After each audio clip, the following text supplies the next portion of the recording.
All right, I think we're live and recording.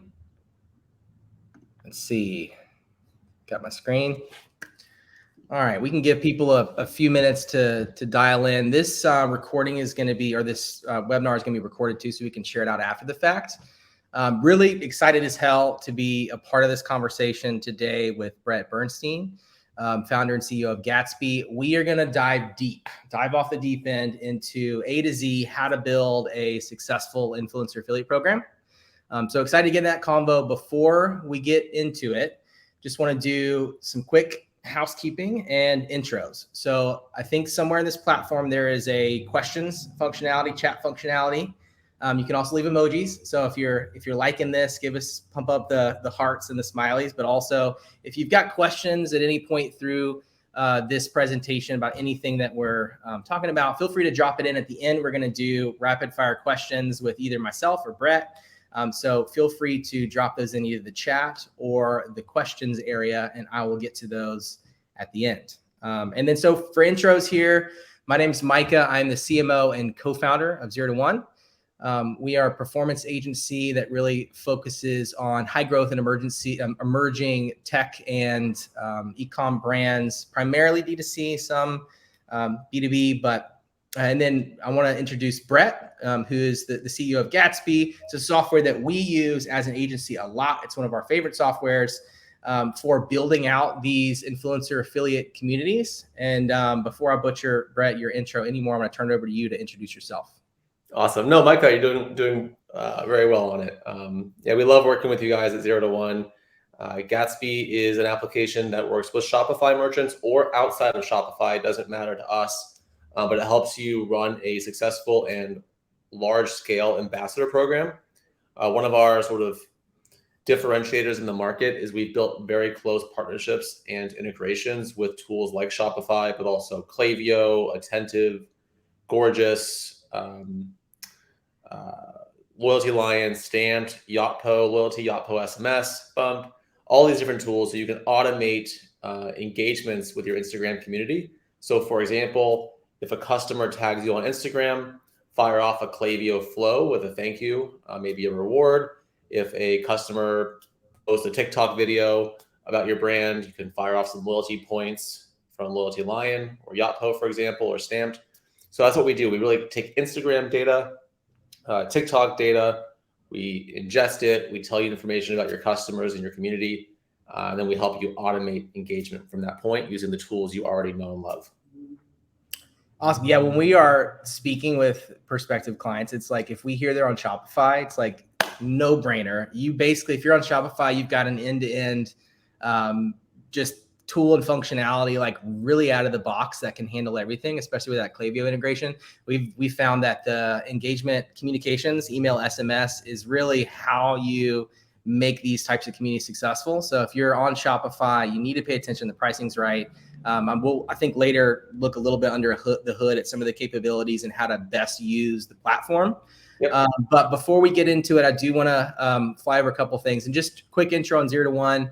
Here's some of the clients we work with, primarily on right now. We're hot on building out these influencer affiliate communities, especially right now, kind of post iOS 14 and with sort of uncertain financial environmental factors. Like these communities are becoming hot. And so we're building them now for companies like Instacart. In addition to that, we do performance UGC ads. We inject kind of creative strategy and iterative approach to what we do, and look to be long-term partners with our clients, helping them scale month over month with more predictable growth. And then finally, affiliate, more traditional affiliate. This is like publications and more of a pay per performance basis. But prior to 0 to 1, just as context, my partner and I were on the founding team of a company called Shipped.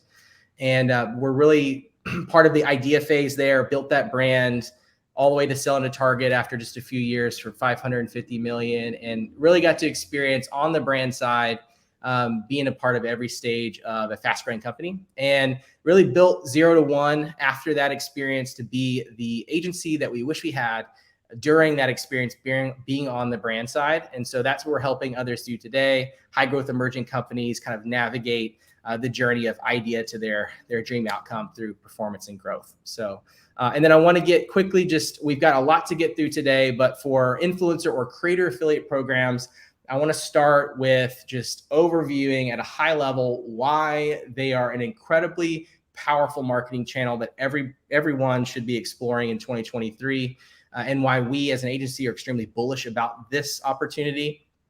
I don't think this is surprising for anyone, but as context, the creator economy is exploding. It's massive. I mean, if you just search DIY on TikTok, you get hundreds of billions of views.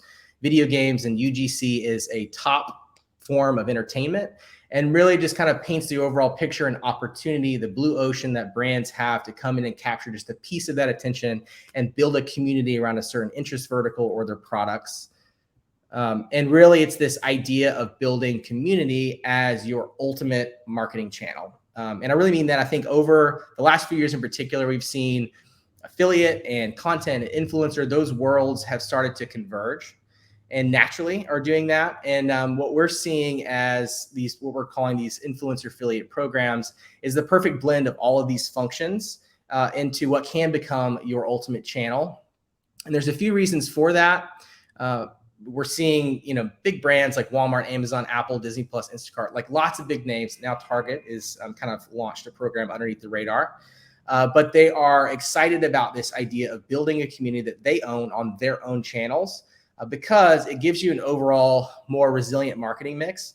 Especially, I mentioned post iOS 14, traditional paid media channels is kind of a pay to play where you have to spend to drive traffic, spend to earn.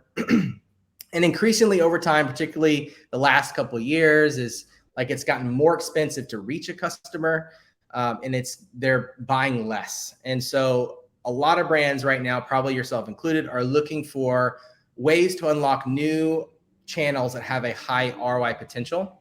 And these influencer affiliate communities are just that. They have a relatively fixed cost. So once you establish the community and the mechanics, the ROI potential and what you can do with that community is immense. And obviously, because they're a paid per performance type of activity, naturally there's a higher ROI potential. But outside of that, just the value you get in building and owning a community on your own channels that's not subject to platform changes, et cetera, but you own the list, you own the engagement, allows you to build an engaged and loyal following that's ready to be deployed across your entire business, whether that's launching new products, creating a content pipeline for your media buying strategy, marketing or support for tentpole campaigns or seasonal promotions. Really, the opportunities are endless. And so there's an investment to really build what can become a really powerful channel. And to look just a quick overview at some of these brands that are leveraging this and investing heavily into it right now. Walmart was one that led the charge, sort of on the heels of Amazon, but they, so you see here, they've got a pretty tailored experience for their community. They've got a branded opt-in portal. They're building specifically for that UGC community in a way that makes sense to them. They've got messaging that's really exciting and have unrestricted access to a mass micro program. Pretty competitive commission rates. They were pretty aggressive, especially out of the gates. And there's some pros to that in the sense that they made it a PR moment and had massive amounts of opt-ins right out of the gates. But there's also downsides to that we found, meaning they didn't have the systems and the teams in place to really support the volume. And so what we've heard is by taking that approach where you go really hard, there's some negative sentiment that can happen if you have creators that send an email and never heard back, for example. And so it's one thing, and we'll talk about this later, but it's one thing to get an opt-in. It's fairly easy to get an opt-in, especially if you have a big brand. It's an entirely different thing to engage that opt-in over the long term and make them a successful person in your program, having them create content for you and be really happy inside the community. And so it takes kind of a special mix and a special set of tactics to make that happen, which is what we're going to unpack here today. And I promise I'm going to stop talking and let Brett show off some stuff in a minute. But just to provide this context, and two, I mentioned this is going to be downloadable. I'm not going to play this video now, but Target just announced a program. I think this, for us, more than anything, is a litmus test of where the industry is going. A lot of brands look up to Target from a marketing perspective, and the fact that they are jumping on board of the creator or influencer affiliate community as a channel is really telling to us, and we kind of foresee this being a growing trend in the future. So if you want to watch this analysis, our analysis, my co-founder Riley performed on Target, you'll hit us up after the webinar and I'll shoot you this program. Okay. And then a couple of case studies, one from me at 0 to 1, and then one from Brett at Gatsby. But we are running a version of this for Instacart. It's called the Tastemakers program. I'm sure you're all familiar with Instacart, but Tastemakers is a creator community that's specifically for recipe content creators and bloggers. What that community has done has given them the opportunity to monetize content, recipe content they're already creating through one-click add to cart recipe functionality. Excuse me. And we're targeting specifically folks that are creating content already for recipes and allowing their user base to stay engaged and get those ingredients to make that recipe delivered. And in just 6 months, hit 3 million in revenue and have pretty good projections. But I think the important thing to call out here is that in that first 6 months, we identified, usually with these programs, there's like a small subset of the community that delivers an outsized portion of the results. And so in more of a test and learn phase, we found that there's a specific type or vertical of creator, namely those that are doing meal planning or meal prep or specific diet content that are extremely highly engaged and driving a massive amount of the revenue in the program. And so what we're doing now is, now that we've identified that, we're building specific set of features and messaging to support specifically that community. And now we're able to go in and target leveraging case studies from the initial round to bring in more net new creators who really fit that vertical. And so we have plans to kind of build and grow this program, increasing the profitability and getting a better ROI on the time and resources invested into the program by taking a test and learn approach, which I'll kind of unpack a little bit of our process of that a little bit later in the call. And then to tee up Brett here, they've worked with Kalani Kunis to build a really successful program. And I don't want to butcher this. So Brett, feel free to kind of overview what you did for this brand. Yeah, happy to. And really awesome groundwork there, Mike. I'm excited to dive in with that foundation you just built or you laid out, and like talk about how tactically like a lot of this stuff really works.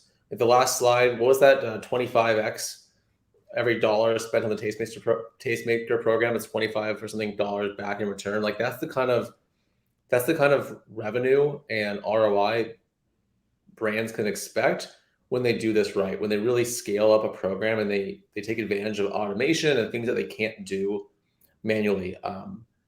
It's pretty absurd to me, like 2023 now, how many clients I talk to, and big ones that you've heard of, that are still using spreadsheets.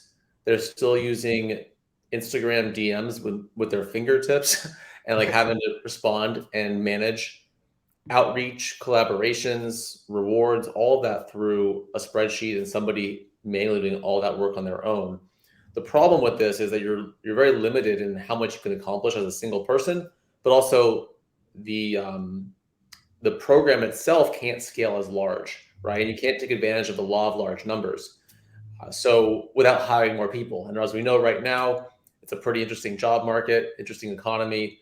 I don't think a lot of brands are trying to hire a lot right now.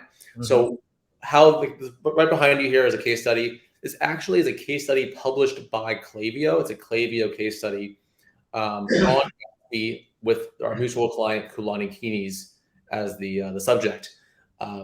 So again, we have the stamp of approval from Klaviyo on this one. They're big partners of ours. We got in touch with them in 2018 or 19 before they were the Klaviyo that they are today.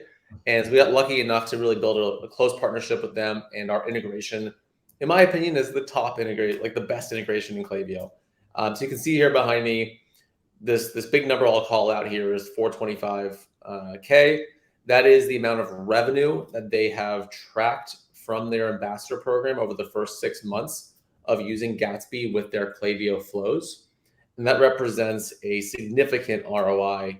You can see there on the right-hand side, a 17x ROI off of their Gatsby spend for that time period. And I'll walk through, as Micah said, I'll actually give a live demo of how this works. Either right now, Micah, or later on. I'll leave it up to you. Let's just do it now. Let me release the sharing and we can hop through that quickly, and then we'll get into the core mechanics and kind of secret sauce of how to build these. Sure thing. So let me go ahead and share my screen.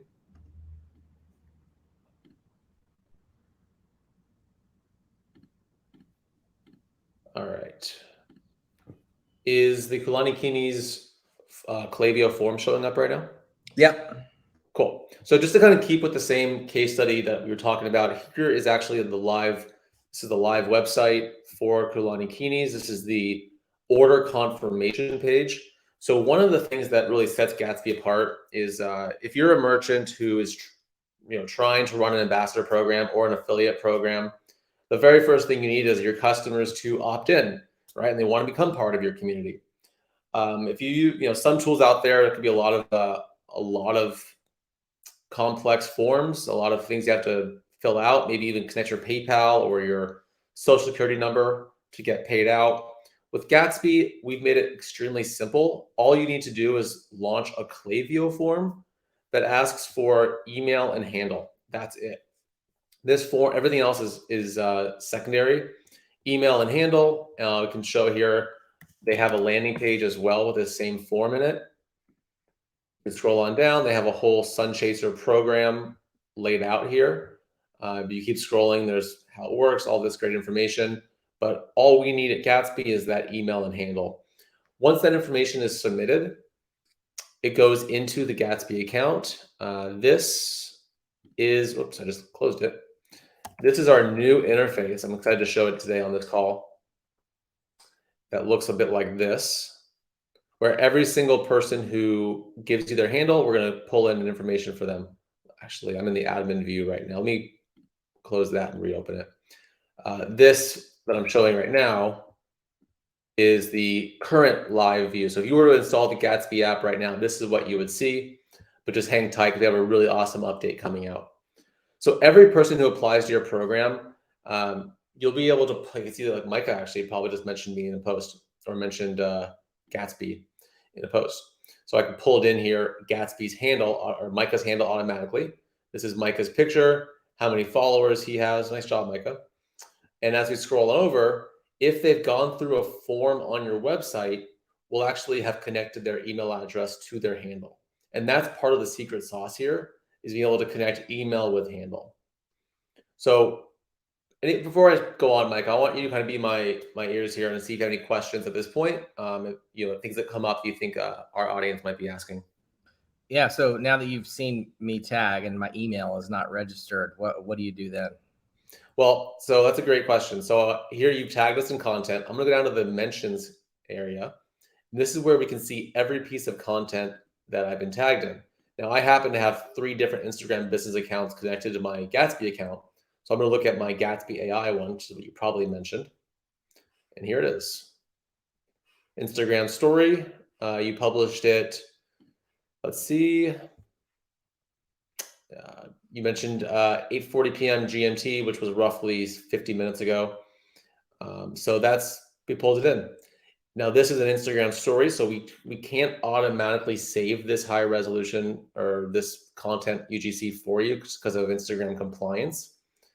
Technically, there are ways for you to still download it and get the customer's consent.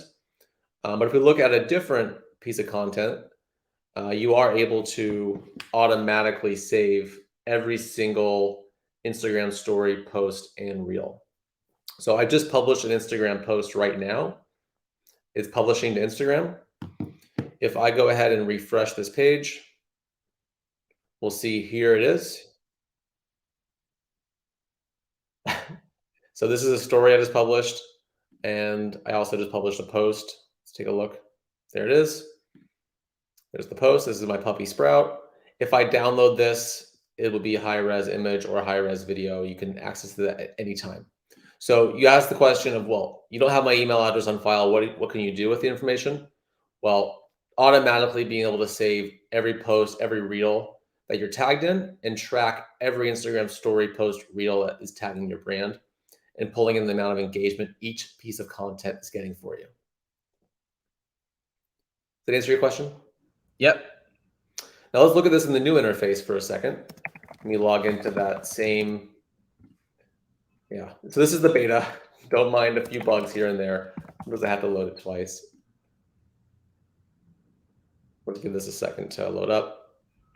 Yeah, we're having an issue with the beta. But you can see it looks really, really nice. One thing that beta offers that the other interface doesn't is the ability to drill into a person's handle and actually see a history of all of the engagement that they've done for you. So I can filter here for people who have let's say, mentioned you in content at least once before. Filter for that. Nobody in this list. I think I'm in the wrong. Man, I'm bummed about our beta right now. Let's just give it one more shot. Okay, IG mentions greater than 1. Here we go.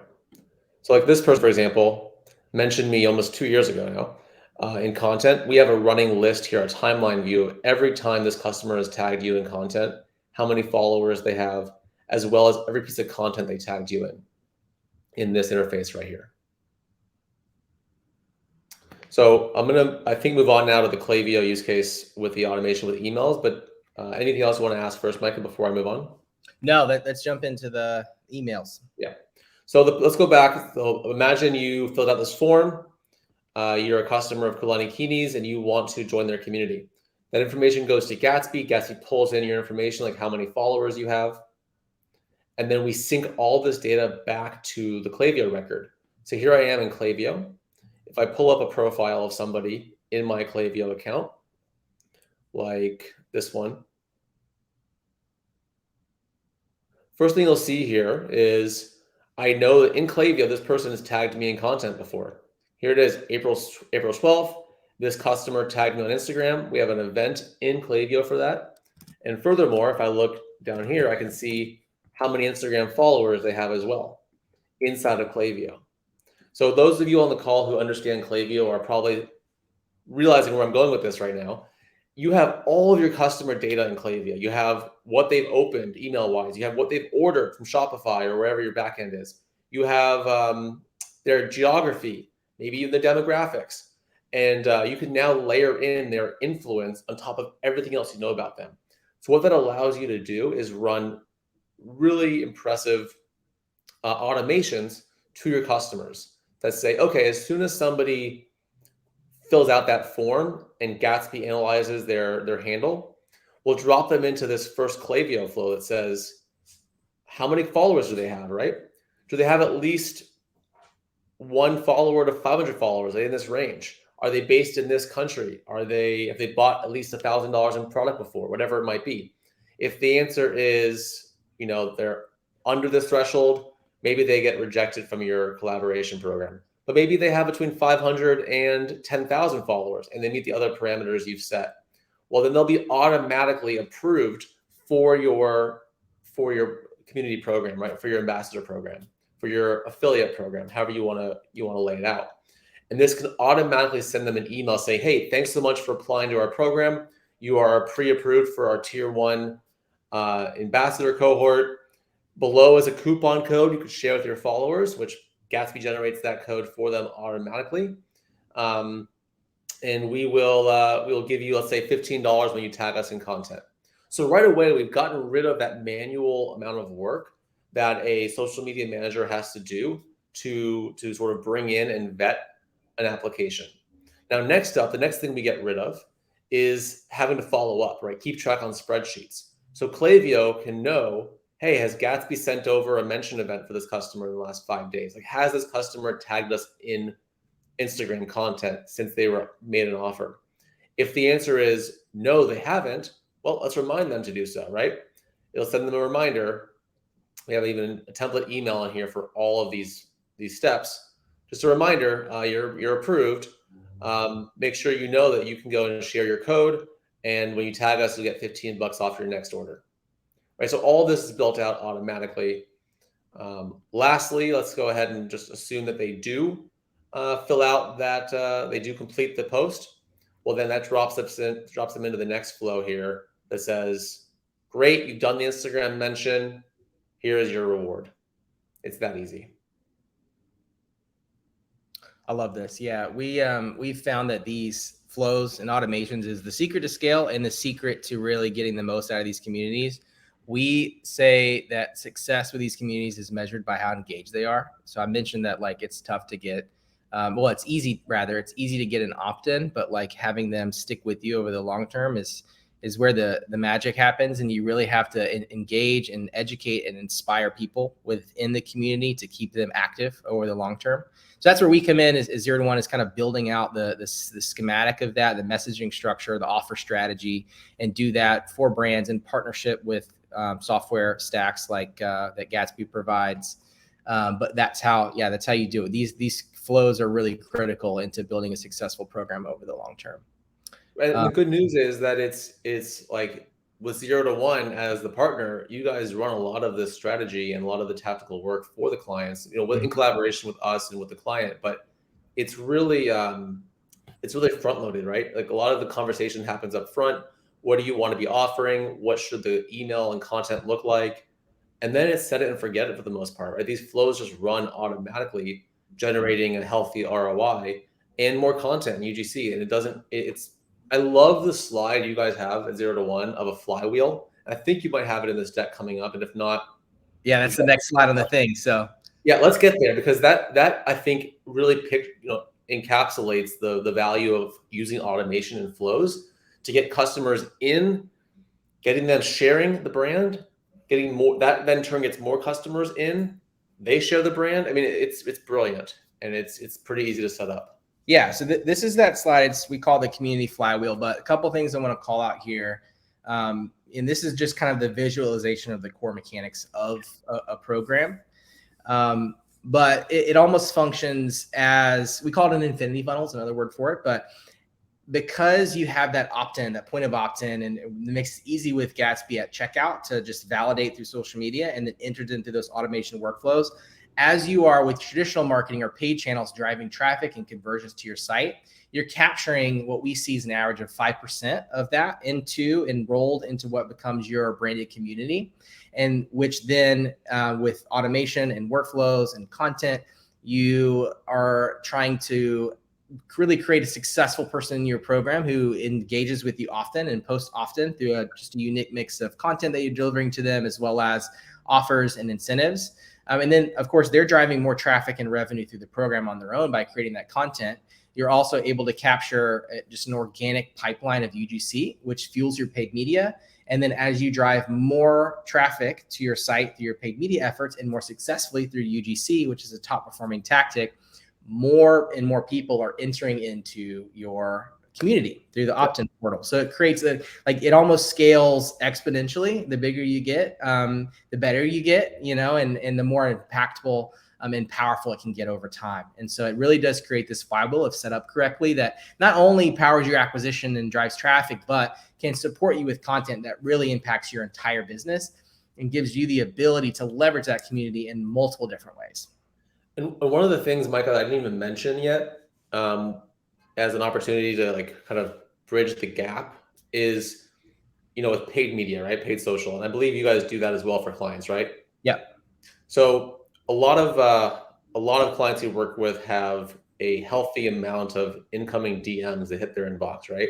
It's an absurd amount in some cases, and there's really a limited amount of ways to manage that. But you don't want to stop DMs, because it's a very valuable channel for communication for a couple reasons. One is that it's a little bit less, there's less spam on it. Like a DM is a coveted channel for a younger person to communicate with brands and people they care about. But secondly, it's also tracked by Instagram. So when you get a DM from somebody, you might notice that person ranks higher on your share list, right? When you want to share something, who do you see up top? People you DM the most, people that you engage with the most. When you DM a brand, you're more likely to see that brand's organic content. So we really want to be encouraging DMing, and then Instagram themselves have been creating more APIs and use cases for us as partners to build DM workflows and DM value propositions. So all that to be said, we have a new case study that just came out with a gym in New York City, not using Shopify. They are just a gym using the gym software. But they have set up an ad campaign that says, hey, this weekend only, DM us the phrase, let's fly, to get 20% off, or get your first class at half off. When a customer sees that ad, they can then DM let's fly, Gatsby has built an automated DM responder. So I'm going to show my screen again for 1 second here, if you don't mind, Micah. Yes, I go want ahead. to bring this in with DMs. I know it's a big part of community that's often really hard to scale. So let me pull this in. So here we are again, right inside of my interface for the new interface. You can see here we actually can set up automatic responders. So for example, this is one here that says, if somebody sends a DM with the word "let's fly," it's going to automatically respond back to that person with this information.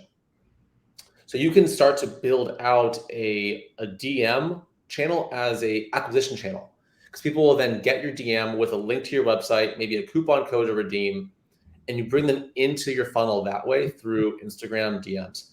Just another way to get the funnel flowing faster. And there's a lot more we can do with the DM auto replies coming really soon in Gatsby as well. Very cool. Does that make sense, Micah? Yeah, I love that. And as you're releasing the sharing and I'm pulling up the next slide, I'll just say, in addition to like social listening and then at checkout opt-in capture, there's other ways. I'm just going to share my screen. In addition to those, which are very powerful tools, especially as you scale, but we also will supplement that to bring in net new through customer engagement, which is that what we just talked about. Earned media, so that's how really Walmart, Amazon really got launched pretty quickly. Especially if you have a big brand, you can leverage that as a moment. And then beyond that, one-to-one outreach. So we'll do just through influencer platforms like Creator IQ, or just manually through the platforms. We can target specific influencers that are one of our favorite tactics is finding those that are thought leaders or maybe a little bit bigger, especially the beginning phases of a program where you're kind of that test and learn phase. Targeting specifically creators, recruiting them into the program, having them opt in manually. And then that can kind of kickstart the process and give a sense of good company that is attractive to other creators in the program. So this can be macro influence. Actually, I'll just go to the next slide. So macro influencers could be exactly that. This could be existing relationships that you have already with your brand, recruiting them on a one-on-one basis into your program.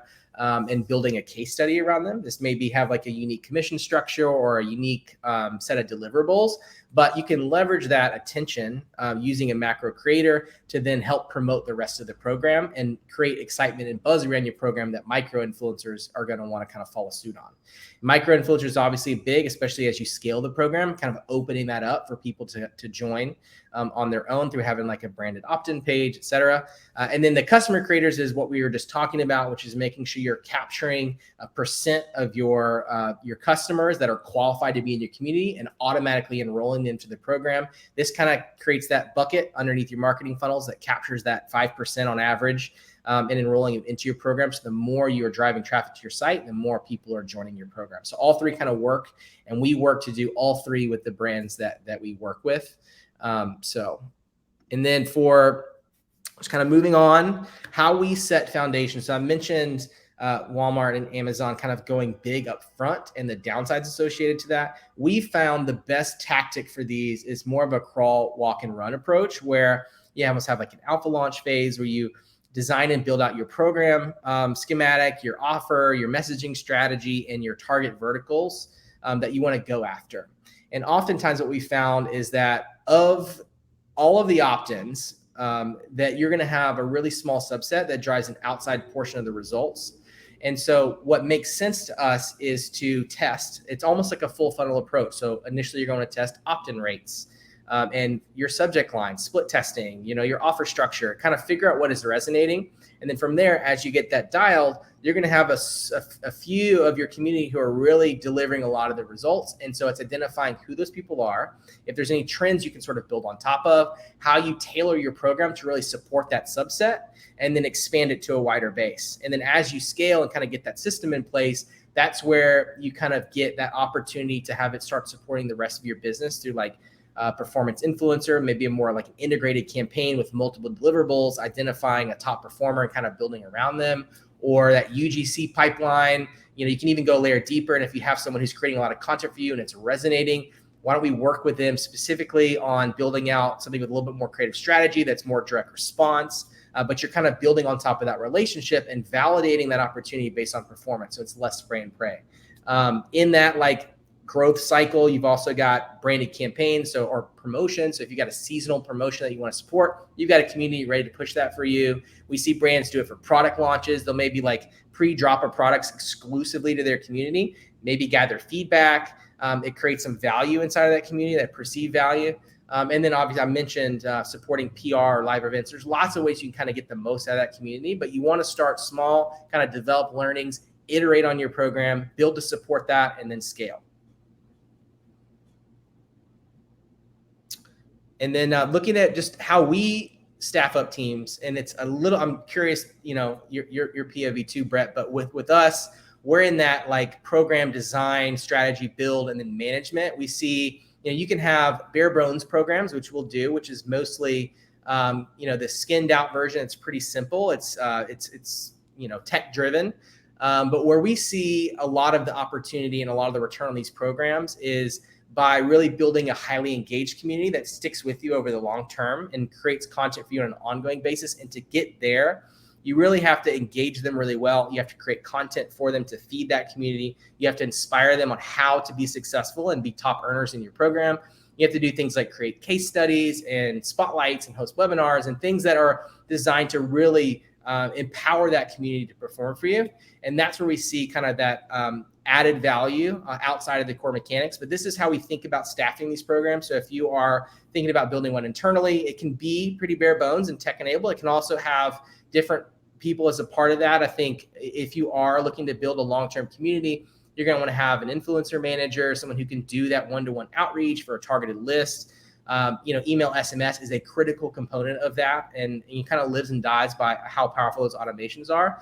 Customer service, we're often doing things like building community hubs and want to provide as much face time with the community as possible from someone inside your brand. So just a few roles to kind of think about. It's really determined by the program scope and the timeline and what you're looking to accomplish, but it's usually a mix of these roles when building out these programs.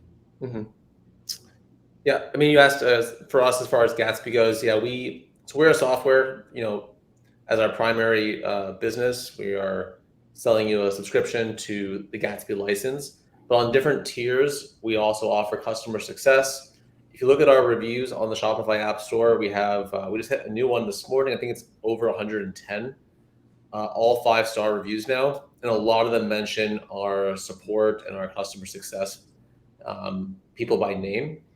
So really, we like to get in there and make sure, because we know a lot of this is kind of new for a lot of brands to figure out. And it's not like people have a ton of experience setting it up, programs like this. So we are here to help you as well.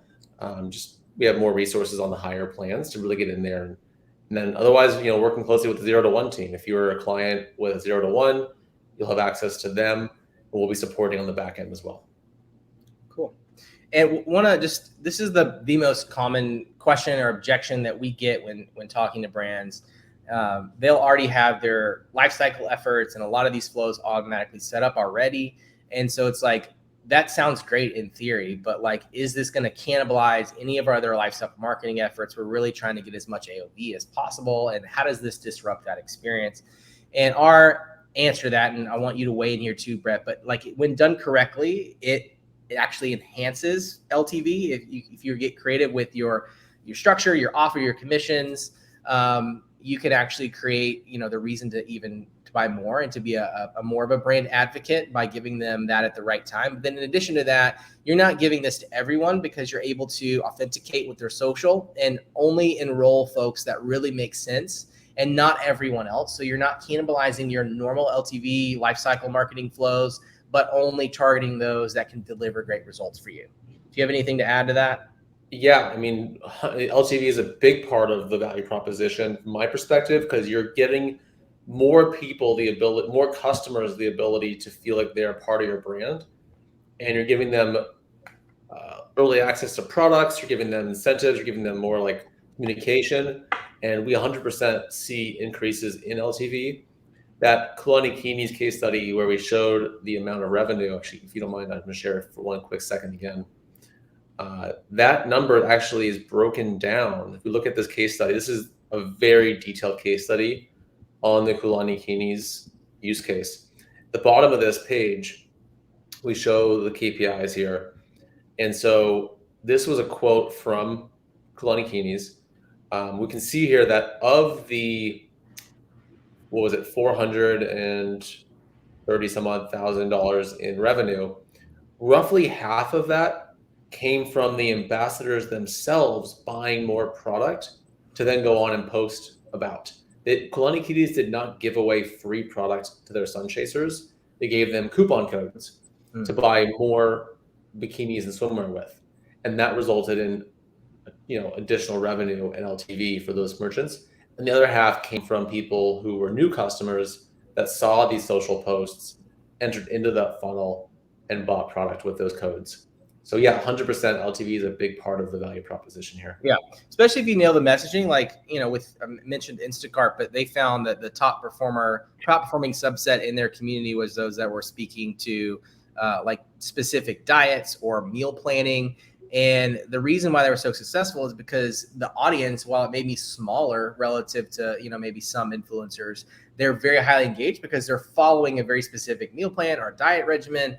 And so they are the new users that came in through the program were extremely highly engaged. They purchased often, weekly, multiple times per week, because for them, it represented a convenience that they were able to be a part of this product. And so spending a ton more and are a lot more sticky because of just the fit that we were able to build through the program. So messaging and offer strategy structure is extremely important.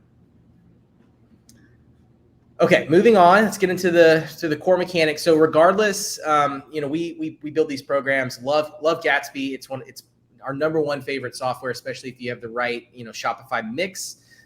We build them in different platforms. Instacart is got their own sort of proprietary platform that they built as a part of their app experience. It can range as to how to set these up, but the core components of a successful program are the same, no matter what your software stack is.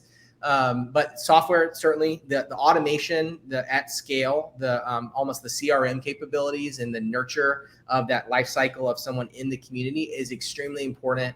Like I said, the success of these communities lives by the engagement of them. So having something to support that, very critical. The program strategy, and I'll get to all these in a second.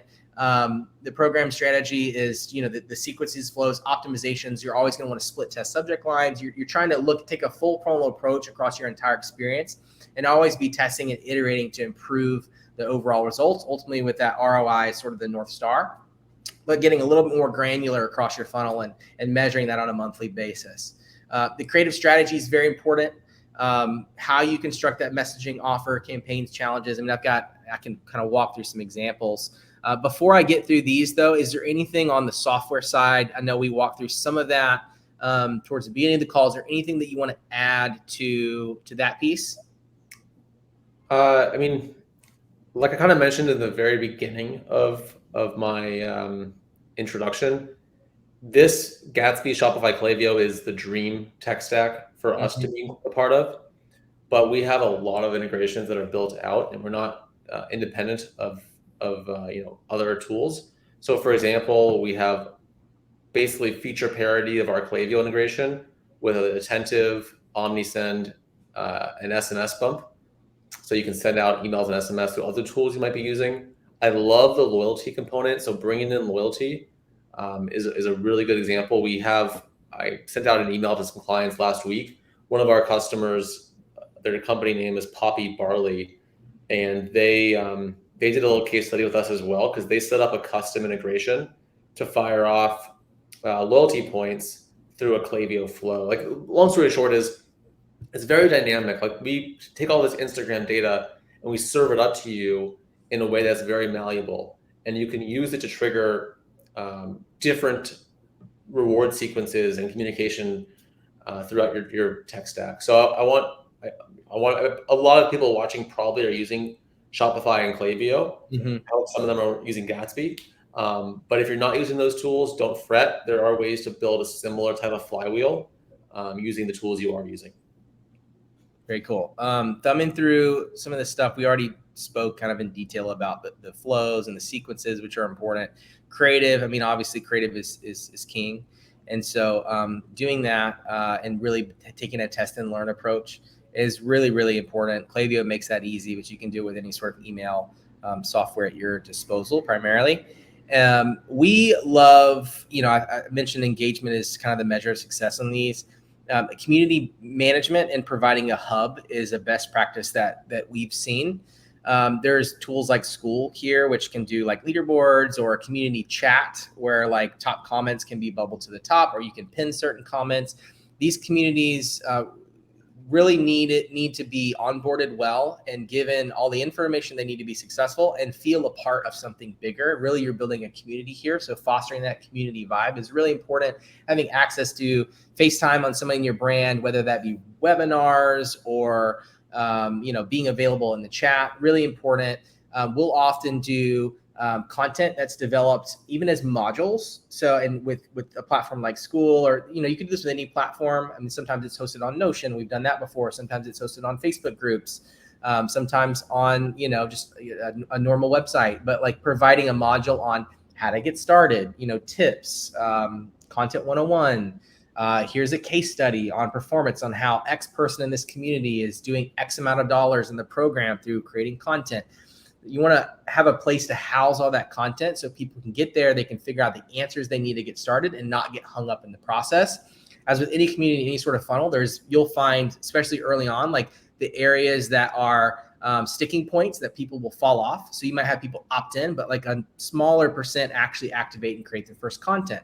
So maybe that means that your incentive structure isn't compelling enough, or they don't have the information they need to get started. And so maybe you want to reward them sooner and reward them fast, kind of nurture them a little bit better to get to that first, second, third post and create that habit. So these community hubs gives you the ability to really kind of create content that helps them along their journey as you're looking at the overall performance across your funnel and identifying the opportunities to do that. So live support, critically important. If not, you'll have a lot of opt-ins and not a lot of engagement, long-term. And then content production, we just a lot of mentioned case studies, spotlights. I think case studies and spotlights are probably the most important thing. And you'll be able to do this as you have people into the program that are successful. Another thing that we have found to do that can jumpstart a program is to, if you've got existing influencer relationships or macro influencers or even micro influencers, working with them almost as a beta user of your program to get them and pressure test the system, find success, kind of handhold them through that process, and then leverage that relationship to create case study content, how-to videos, et cetera, that you can then spotlight to the rest of the community to inspire them and give them a sense of how to do it well. But you can do that by kind of leveraging the existing relationships that you have at the beginning of the program. And then, we've talked about the UGC creative. You'll get a natural pipeline of UGC content that's organic through running one of these programs. One thing we love to do is look at that, analyze based on performance, find folks that are like naturally performing, they do well on camera, they resonate with the brand, and then engaging them further to then build out specific direct response creative, like concepts that we know are top performing. So like as an example, 3 reasons why would be a top performing concept on, TikTok and Meta for creative. So, hey, influencer X, we love working with you. Your content's amazing. Can we engage you for this? And then included in that, you can do whitelisting, Spark, et cetera. So it becomes almost like a natural funnel based off of performance for you to then cherry pick and dive into other opportunities and extra ways you can get value out of the community. And this is kind of like a visualization of what that could be. So we've got organic posts here on the left, does really well. This is a day in the life. Okay, how do we leverage this for our website? Maybe we engage her for a more integrated campaign. How do we get more concepts by working with her specifically for ads? So that's kind of the level of thinking when taking on one of these programs that we kind of like to bring to it. Any final thoughts on any of that before we get into some rapid fire questions and QA? No. Given the time, let's jump into some rapid fire. Okay, I'm going to stop presenting.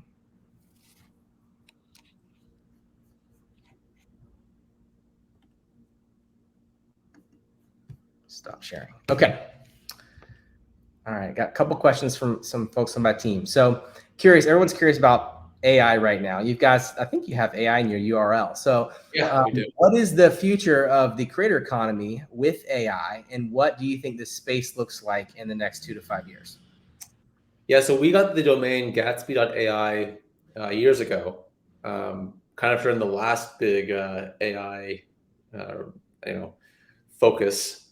My intention with the software, so as we mentioned earlier on, I'm the founder of Gatsby. So my intention with this software when I first started it was to use artificial intelligence to make the program smarter and a lot simpler to run. So for example, where our clients often get hung up isn't in connecting the nuts and the bolts. It's in creating the strategy and the communication that's successful. So for example, what are the offers, right? So you have a customer who has between 1,000 and 10,000 followers. What sort of offer do you make for them that's appropriate for them? And maybe bring in other attributes, like besides their follower count, what is their order history with you? Where are they based? How many pieces of content have they created in the past? Like all these things can come in as inputs so that an AI engine could actually generate the right offer at the right time for that customer, and then also communicate it the most effective way. That's really where I see AI coming in. We have actually been internally talking about the ChatGPT API and other ways that we could potentially bring in this technology, um, just to make the program a lot quicker and easier to set up, run, and optimize. I love that. We're thinking a lot about AI right now and how we leverage it for the creative strategy process. It's all about like the inputs that you put in, obviously. So very excited to kind of watch what you guys do with that. Us too. It's really cool stuff. Curious too. So you guys have a lot of people on your platform. What are the biggest differences between someone who is crushing it on the platform, like a top performer, versus someone who maybe not getting the most out of it? What are the main differences there? Well, the first one would be size. So we're in the Shopify App Store, and there's no fee to install the app and get started. So as a result, we have a lot of smaller merchants.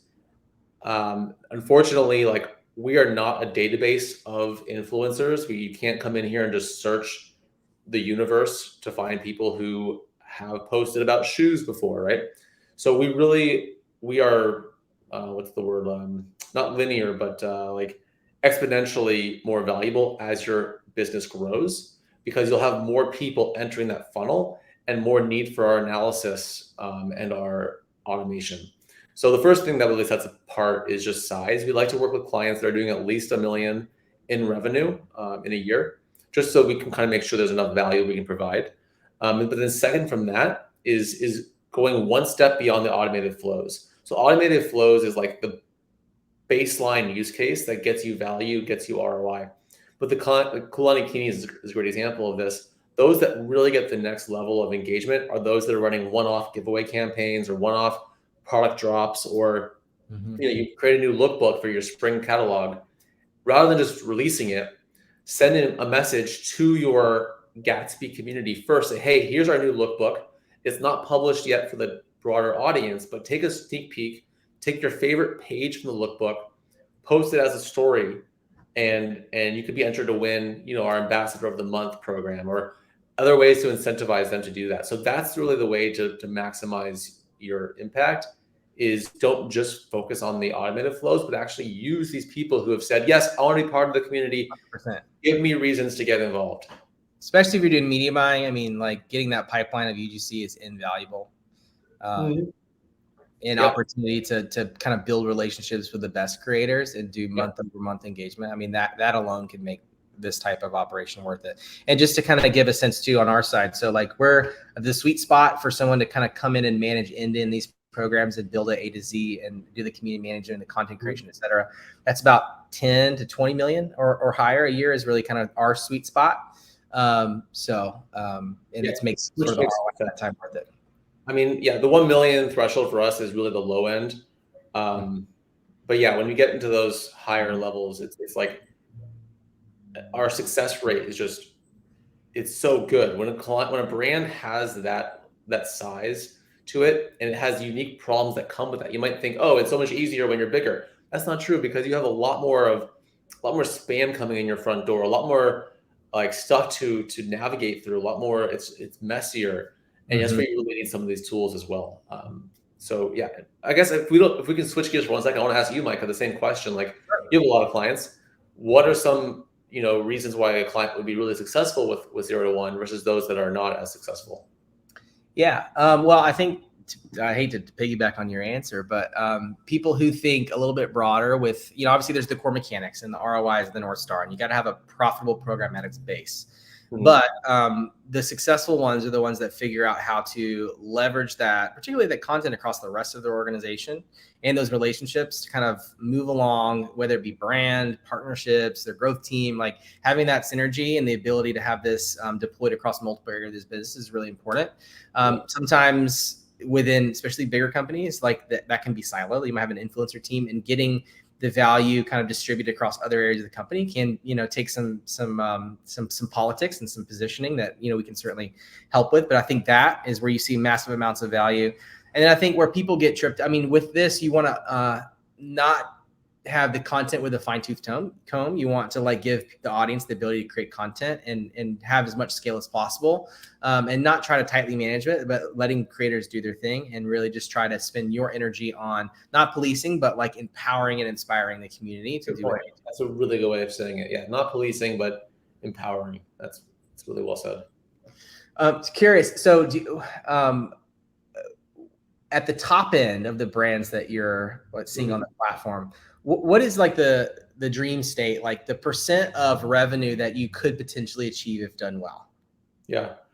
Well, I don't know how much revenue our clients are doing in general. Often, like we don't have access to their overall sales figures, especially when brands are both D2C and brick and mortar or in Amazon or all that kind of stuff. But what I can say is when you use the kind of funnels that we've put out there today on this call, some typical benchmark data points that I would hope every client would see would be starting at the access, the entry point. So those forms, right? Adding a form post-purchase to join a community, I want to see those hit at least 5%. In our experience, those hit between 3 to 9% opt-in rates. Incredible, like 9% opt-in rate.